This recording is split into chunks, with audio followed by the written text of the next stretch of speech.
এই অনুষ্ঠানটির মধ্য দিয়ে আমরা যে জিনিসটি তুলে ধরতে চাই, এখানকার যে কমিউনিটি গড়ে উঠছে, বাংলাদেশি কমিউনিটি বিশেষ করে, এই কমিউনিটির বেড়ে ওঠার গল্প, কমিউনিটির গড়ে ওঠার পেছনের যে সমস্ত মানুষরা কাজ করে থাকেন নিরলসভাবে, তাদের সময় দিয়ে, মেধা দিয়ে এই কমিউনিটিকে সামনের দিকে এগিয়ে নিচ্ছেন প্রতিনিয়ত, তাদেরকে নিয়েই আমাদের এই অনুষ্ঠান এবং তাদেরকে আপনাদের সাথে পরিচয় করিয়ে দেবার প্রত্যাশাতেই এই কমিউনিটি অ্যাফেয়ার্স। চলুন আজকে আমরা কথা বলবো জনাব হাসান আলী, যিনি দীর্ঘদিন ধরে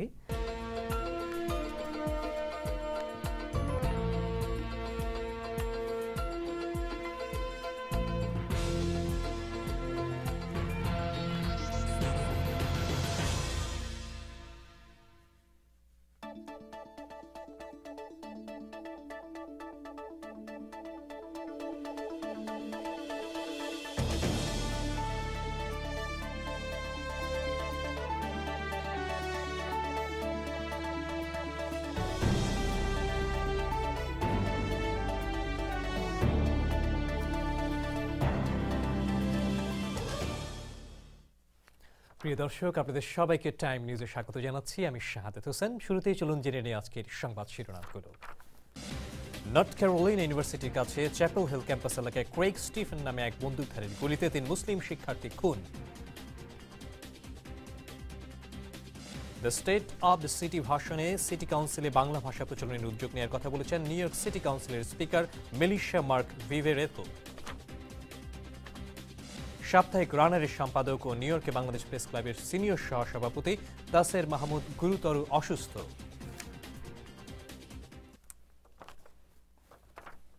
প্রিয় দর্শক, আপনারা এতক্ষণ দেখছিলেন সংবাদ শিরোনাম। এবারে চলুন বিস্তারিত সংবাদে। ঢাকা বিশ্ববিদ্যালয় অ্যালুমনাই অ্যাসোসিয়েশনের উদ্যোগে প্রতি বছরের মতো এবারও সম্মিলিত 21 অনুষ্ঠানের আয়োজন করা হয়।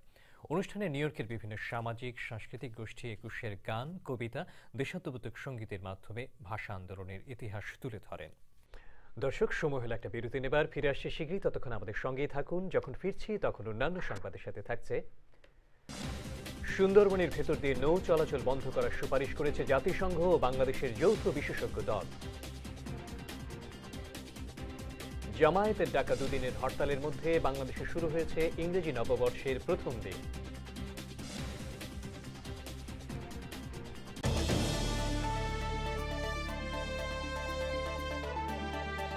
সত্যি পৃথিবীর বিভিন্ন প্রান্ত থেকে এত বেশি মানুষ এই নিউ ইয়র্ক শহরে বসবাস করে তা ভাবা যায় না। এই বিভিন্ন দেশের মানুষ নিউ ইয়র্ক শহরে বসবাস করতে গিয়ে এই শহরকে আপন করে নিয়েছে, ভালোবেসে ফেলেছে।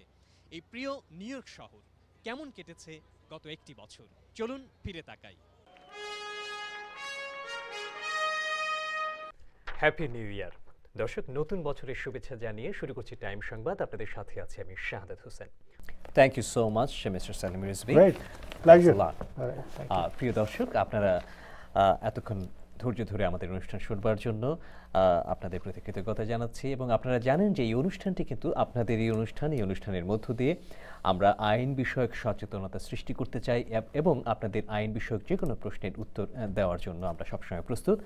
বিএনপি কার্যালয়ে নেতাকর্মীরা অভিযোগ করেছেন জীবনযাপনের ন্যূনতম সুযোগ সুবিধা এমনকি খাবার দাবার সরবরাহ বন্ধ করার মাধ্যমে সেখানে একরকম মানবতর জীবনযাপন নিয়ে বাধ্য হচ্ছেন বেগম খালেদা জিয়া।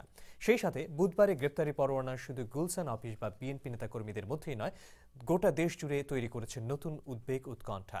দর্শক, গ্রেপ্তারি পরোয়ানা জারির পর সেখানকার সর্বশেষ পরিস্থিতি জানতে আমরা এখন টেলিফোনে সরাসরি কথা বলছি বাংলাদেশ জাতীয়তাবাদী মহিলা দলের সভাপতি শিরিন সুলতানার সাথে, যিনি নিজেও বিএনপি চেয়ারপারসনের সাথে দীর্ঘদিন গুলশান কার্যালয়ে অবরুদ্ধ রয়েছেন। শিরিন সুলতানা, আপনি কি আমাকে শুনতে পাচ্ছেন? আমি টাইম টেলিভিশন থেকে শাহাদাত হোসেন বলছিলাম, নিউ ইয়র্ক স্টুডিও থেকে। আমি শুনতে পাচ্ছি আপনাকে। কেমন আছেন আপনারা? বিশেষ করে ইমিগ্রেশন বিষয়টি আমরা বেশি দৃষ্টি দিয়ে থাকি এবং প্রতিটি অনুষ্ঠানেই উপস্থিত থাকেন নিউ ইয়র্কের অভিজ্ঞ লয়াররা যারা দীর্ঘদিন ধরে আইন পেশার সাথে যুক্ত। আজকে আমাদের স্টুডিওতে উপস্থিত আছেন। প্রিয় দর্শক, যেমনটি সেলিম রিজভী বলছিলেন যে আমাদের অনুষ্ঠানের সময়টি খুব অল্প, এই অল্প সময়ের মধ্যে সবগুলো প্রশ্নের জবাব দেওয়া বিস্তারিতভাবে সম্ভব নয়। আসসালামু আলাইকুম, বলুন দর্শক।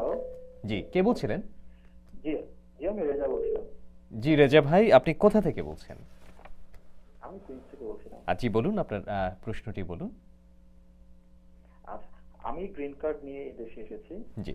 কিন্তু সম্প্রতি আমি দেশে গিয়ে বিয়ে করেছিলাম। তো এখন আমি আমার স্ত্রী যিনি আছেন তাকে ভিজিট বিষয়ে এনেছি, বাট আমি এখানে রাখতে যাচ্ছিলাম।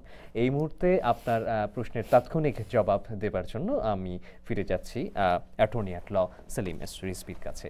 Yeah. And he entered the bus and he sit down on the back, and then a special agent came and give her, Arrested her.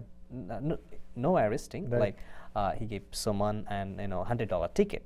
Right. So that guy was very upset that I didn't do any crime. Right. That was not intentional. Right.